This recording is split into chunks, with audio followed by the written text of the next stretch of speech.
Terus prosedur apa ya setelah operasi yang harus dilakukan oleh pasien sehingga hasil dari operasi kita itu bisa optimal.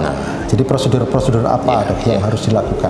Ya, jadi yang paling penting sebenarnya adalah prosedur rehabilitasi, dan itu memerlukan komitmen yang kuat dari pasien dan kadang-kadang dari keluarga ya, dan mungkin kalau pemain profesional dari pelatihnya ya, karena memang ini perlu tahapan-tahapan yang kadang-kadang mungkin agak membosankan untuk pasien. Rehabnya itu bisa sampai 6-9 bulan sebelum Return to Sport. Jadi ada fase-fasenya, fase 1, fase 2, fase 3, fase 4 sampai fase Return to Sport, dan itu perlu komitmen, perlu kerjasama yang baik antara dokter, pasien, dan fisioterapis.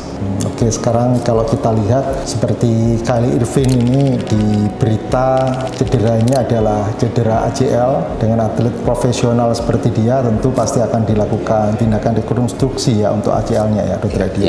Nah, kira-kira kalau prediksi dari Dr. Edi berapa lama ini si Kylie Irving ini akan bisa bermain lagi di NBA? Kebanyakan sih dari pasien yang kita tangani, dari literatur menyarankan at least 9 bulan ya. 9 bulan itu tergantung dari graf yang digunakan juga kadang-kadang ya. Kalau di barat tuh banyak menggunakan dari tendon patella, dari bone, BTB, bone, tendon bone. Dan itu biasanya sedikit lebih cepat dibandingin yang dari hamstring karena itu pakai bone. Cuma kita jarang menggunakan di Indonesia ya. Itu saya ya.